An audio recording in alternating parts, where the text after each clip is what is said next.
तो ये है मारुति सुजुकी स्विफ्ट। ये 2024 में इस नए वर्जन के साथ आई थी। इसमें 3 सिलेंडर इंजन आता है, पहले 4 सिलेंडर आता था, अब 3 सिलेंडर आता है। टर्बो नहीं है, 1.2 है। आज की इस वीडियो में आपको बताऊंगा कुछ बड़े रीजन क्यों आपको ये गाड़ी खरीदनी चाहिए 2026 में या उसके बाद भी, और कुछ ऐसे रीजन कि क्यों ये गाड़ी आपको नहीं खरीदनी चाहिए, ये भी इसमें हम शामिल कर देंगे। तो पूरी वीडियो को देखना, इन डेप्थ एनालिसिस करने वाले हैं मारुति सुजुकी स्विफ्ट की। आप सबसे पहला रीजन इसको लेने का अभी भी है इसके लुक्स। बड़े ही स्पोर्टी, बड़े ही यूथफुल, बड़े ही वांटिंग वाले लुक्स लगते हैं, यानी कि चार्मिंग लुक्स लगते हैं इस गाड़ी के। यहाँ पे आपको बड़ी सी ग्रिल मिलती है, और अगर आप दूर से इसको देखेंगे तो आपको ये किसी स्पोर्ट्स कार की याद दिलाएगी। किस कंपनी की स्पोर्ट्स कार की बात कर रहा हूँ मैं और कौन सी गाड़ी की बात कर रहा हूँ, आप मुझे कमेंट से नीचे लिख सकते हैं। सेकंड रीजन भी इसका यही है, जो इसका इंजन है, जो इसका 1.2 सीरीज का इंजन आता है, जो नया सीरीज है, 3 सिलेंडर के साथ एथेनॉल कंप्लाइंट इंजन है, और कोई भी दिक्कत, कोई भी प्रॉब्लम मारुति के किसी भी इंजन में नहीं आ रही है। कोई भी कस्टमर का रिव्यू पढ़ लीजिए या फिर आप किसी भी ऑनलाइन वेबसाइट पे चले आइए, किसी ने भी जापानीज टेक और खासतौर पे मारुति सुजुकी की टेक के बारे में कंप्लेंट नहीं करी है। So these engines and Maruti Suzuki cars are very reliable, they're very fuel efficient, and they're also very good in terms of refinement despite all the controversy around the new E20 blended fuel. In fact, E85 का जो blend है, जो कि maximum जा सकता है या फिर 100 तक भी जा सकता है, उसके लिए भी इन्होंने एक कंप्लाइंट गाड़ी लॉन्च कर दी है, वैगनर, जो कि E85 यानी कि फ्लेक्स फ्यूल पे भी चल सकती है। So really if you are thinking कि मेरे को नई गाड़ी लेनी है, आप टेंशन में, आप सोच रहे हैं मैं क्या करूँ, कौन सी गाड़ी लूँ, कौन सा ब्रांड खरीदूँ, मारुति सुजुकी की किसी भी गाड़ी को, चाहे आप छोटी लें चाहे बड़ी लें, 1.5 इंजन वाली लें चाहे 1 लीटर वाली लें चाहे 1.2 वाली ले सकते हैं। क्योंकि इस गाड़ी को मैं चला रहा हूँ पिछले 2-2.5 महीने से, मेरे पास ही ये गाड़ी 1000 किलोमीटर से ऊपर चला चुका हूँ। यहाँ से देहरादून ले आ चुका हूँ, देहरादून से वापस ला चुका हूँ, चंडीगढ़ जा चुकी है, वहाँ से वापस आ चुकी है, तो ओवर 2000 किलोमीटर कम से कम चल चुकी होगी। डेली सेटिंग में भी रनिंग है, लेकिन मुझे कोई भी जर्कीनेस, कोई भी प्रॉब्लम, कोई भी इश्यूज़, कोई भी लाइट मैल फंक्शन कुछ नहीं चल के दिया, जो कि कुछ इससे डबल ट्रिपल प्राइस की गाड़ियों में, जो कि बड़े ब्रांड्स की हैं और लग्जरी ब्रांड्स की, उनमें आ चुकी हैं। एनीवेज, ये थी फ्यूल की बात, ये थी इसके लुक्स की बात।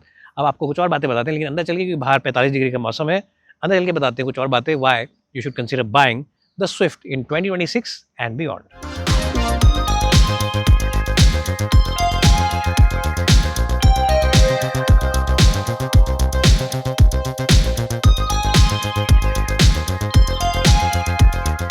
बैक सीट में अच्छा और बुरा दोनों चीज़ें। अच्छा ये है कि स्पेस ठीक ठाक है, आगे की तरह ही बैक सीट में कंफर्ट अच्छा खासा है, आपकी नी और आपके हिप का एंगल भी एक अच्छे एंगल पे है, और फ्रंट सीट उठी हुई है तो आप पैर आराम से फैला सकते हैं, और इस शेप और साइज़ के हिसाब से गाड़ी में स्पेस ठीक है, चौड़ाई में भी गाड़ी ठीक ठाक है।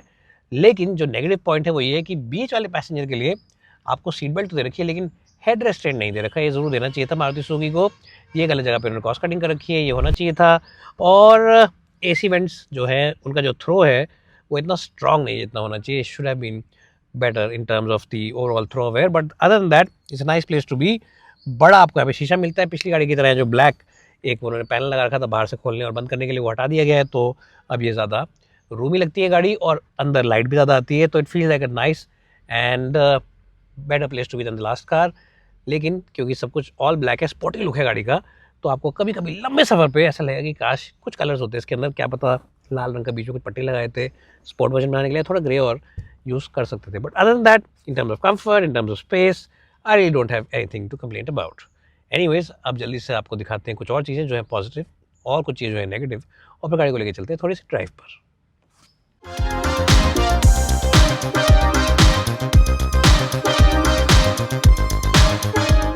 एक और पॉजिटिव इस गाड़ी का ये है कि इसका जो बूट है वो ठीक ठाक शेप का है। It's not the biggest boot, neither is the smallest boot, but it's a decent size boot.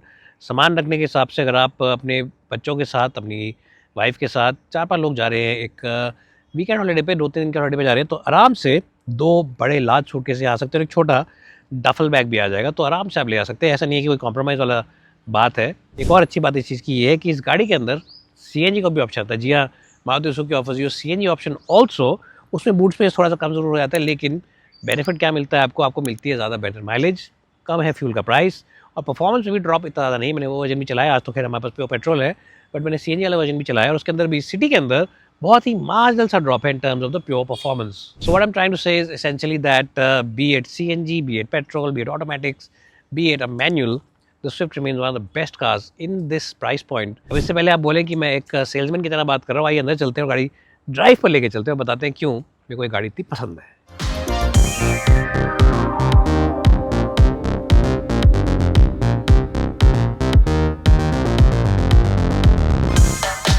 Well तो एक बड़ा रीज़न इस गाड़ी को लेने का है इसका सीट कंफर्ट। चाहे बात करें फ्रंट सीट्स की या बात करें बैक सीट्स की, कंफर्ट के मामले में गाड़ी बहुत ही बेहतरीन है।